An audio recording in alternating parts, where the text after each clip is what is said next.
Sharing stories. That's what it's all about. Arrow.net. ARROE.net. We are unplugged and totally uncut with the always fun Lee Grant. Good. Thank you. Arrow. What a cool name. It's one of those radio names. You're sitting around in a trailer in Lewistown, Montana, and they're going, okay, so what do you want to be on the air? What kind of a name is going to get the attention of people? You know how mean it your mommy didn't name you Arrow? I wish she would have, because she gave me the name Clarence, and I thought, no, don't. That's horrible.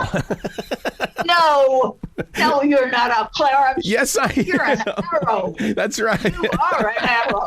Well, I'll tell you, Arrow. My mother named me Yova. Oh. Can you say it? Yova?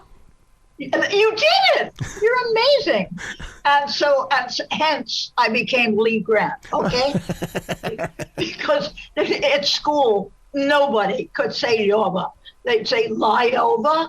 Yep. I go, oh, no. Yep. Please. Yep. That was like my birth last name was Bakken. Clarence and Yova are gone. Yeah, my birth last name was Bakken, and so every time I went to the doctor, Bacon, Bacon, it's like, no, stop. We're going to make something up that people can say. So what's your last name? My last name in real life, it's not in real life. Okay, Collins. So I was one of those where it was like Errol Collins, and it's got to be like acting, because I was always going after the beat. It had to have a beat to it. So if I'm gonna talk over a record, I've got to be able to have a name that has a rhythm to it. Because you know how radio disc jockeys are. We speak so fast that half the time people don't even hear what we're saying. You know that. I never thought of that. Sure, you have to get it in fast for the next record and keep them listening. Oh yeah, because even with you being on stage and stuff like that and going into movies, did they not have to say, all right, Lee, you got to back it down. You said it a little bit too fast. Give me some more emotion. No, nobody ever said that. Nobody said, back it down. You're talking a little too fast. No, they said, speak up. There you go. Please, let them hear it in the balcony. Oh my God, Jerry Lewis told me that. He told me, he says, when I'm on that stage, I want the person in the balcony to hear me. Absolutely. Wow. Yeah. So it's not too fast. It's loud enough. Absolutely. Loud enough and still intimate enough. Dolly Parton once said that country music, the only reason why it even took place was because the towns had to talk to each other, and nobody was writing here in the South. They really didn't know how to write, so they sang it. And I'm going, oh my God, that gave me a whole new vision of what music is. Well, she is a whole new vision that never gets older of what music is. Mm-hmm. She to me, she's a genius. But I want to say about Taylor and the Comeback Kid is not only does he sing in it, he wrote the music, he plays the music, he wrote the screenplay, he directed it, he played the lead, and he cast it, and he made it from his home in Pennsylvania. So I dare you to come up with somebody who has touched every single base of the movie business. Right. Well, see, now, with you explaining to me that his entire participation with this, I was wondering while watching the movie why is this not on stage? It's going that way. It has to. It has to go on stage. I think that's a very cool question. Yeah, it's very theatrical. Mm-hmm. Yeah. Yeah, because it reminds me so much of during the transition period of 68 to 72 when we were watching Hair and things like that. And I have that vibe. There's such an organic feeling about this movie. So smart. Absolutely. But then, look how cool it is to go to a movie theater or to turn on to whatever station is showing this, to get this whole fresh take on a kid where it's sweet and it's fun and it's good. Mm-hmm. It has no bad feelings to it. You love seeing Taylor and the other kids in it has a sunshiny. Yeah. You know what I'm saying? I do, because you pick up on that vibe right away. But what I love is the way he uses his words in the way of saying, I can relate with you, especially when he says, we pay to go to school to have these careers, but the careers aren't there. And so he's so in love with music that he says he goes out and forms his own band. And writes his own music. Yes. And sings his own music. I mean, Taylor is amazing. But I have to tell you, his mother, Roberta Morris, has been a part of my life since she was 19. Either she was babysitting my second daughter, Belinda, or she became a producer with our company, Fury Grant. And Taylor, when he was born, and of course I knew him from his mommy's belly on, would sit there and listen to the producers talk about what they were doing, what documentary we're going to do. His little face was there and the eyes were wide open. And look what he did. He absorbed all this stuff from his mom, the producer, and from all her friends, and just burst out with, see what I can do. Excuse me. Hello. look over here, ladies. And he did it.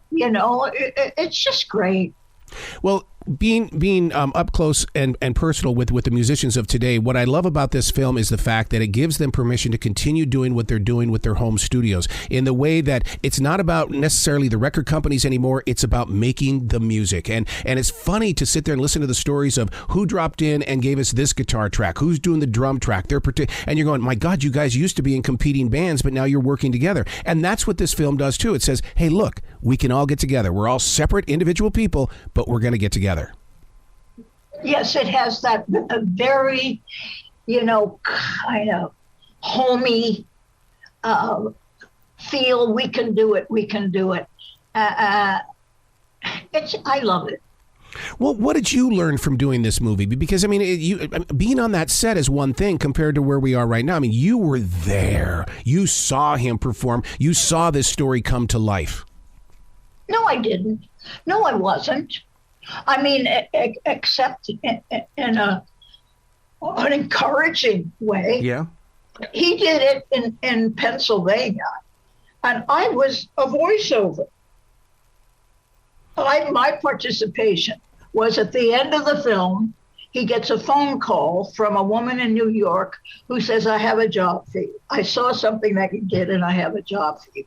That's my part. Wow. Oh, sure. Wow. Yeah. And see, and once again, that like those of us that are on this side of the screen or this side of the speaker, I mean, these are the stories that we need to hear. And this way, it made it to me. It's the investment in watching the film to see everything that's coming together. Yeah. For you on this journey, how does this open the door? Because it would being a voiceover actor now. I mean, Bill, who was with you all morning, and I are both voiceover actors. Does that open the door for you to do that? Are you kidding? No. No, the voiceover actor. No, I don't think so.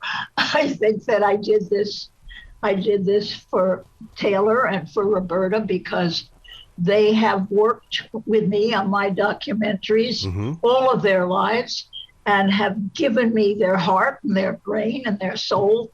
And we've made some, great and important films together. And this is my way of saying thank you. Oh. Yeah. See, and that's every reason why I created the iHeartRadio podcast, which is called Play It Forward, because in reality, we don't know the stories of the creative minds that play it forward. In other words, they're always sharing with each other, and that just plays right into it. Good. So, good for you. Doing all of those documentaries, I got to tell you that I am a documentary snob. I have to have my documentaries. For you to get in there and share that story, to dig in and to really bring that forward, that's a lot of dedication and loyalty to the commitment of the story.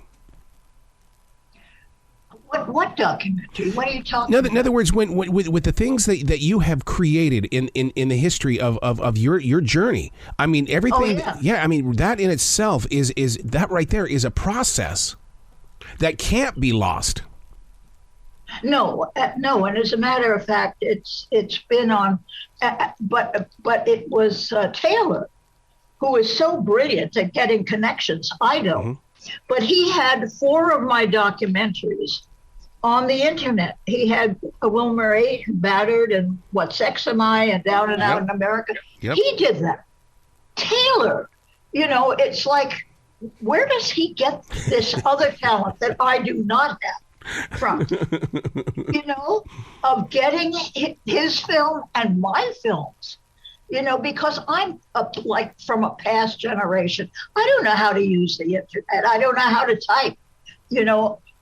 I see people with their little thumbs going on. Oh, damn, work. How do they get their thumbs to move that way? But they're born with it. The littlest child knows how to move their thumbs in this, miraculous way. Well, Taylor is my thumb. He's my soul thumb. And he takes these beautiful things and important things about what's been happening in America. Yeah. And he gets it to the people who want to see it. And that's genius to me. What a generous thing to do. Do you feel like you're passing it forward? In other words, the creative energy, and it's landing inside his imagination, which will prepare it for the next generation after Taylor? I do. Yeah. I do very much, and I'm very grateful for that. Yeah, because there's such a transition of power right now. I mean, even David Crosby is creating with his son, and Rod Stewart is doing the same thing. And I love that. I love the connection that people are doing in those creative moments. Mm-hmm. Yeah. Passing it on. Yeah. Absolutely. Yeah. Did you ever, with everything that you've done, did you ever feel like that it was moving through you, or did it belong to you? Which things? Acting, doing the acting, the movies were doing it through me. Yep. The documentaries were holding up a mirror to the world. Holding up a mirror to what was happening in that particular, thing. And the ones that I did were the Wilmer 8, where there were women on strike against a bank, and Battered, where it was women being killed and hurt, and What Sex Am I, which is the whole cross-gender thing, and Down and Out in America, which was the beginning of what's happening with us now. Yep. Down and Out in America, and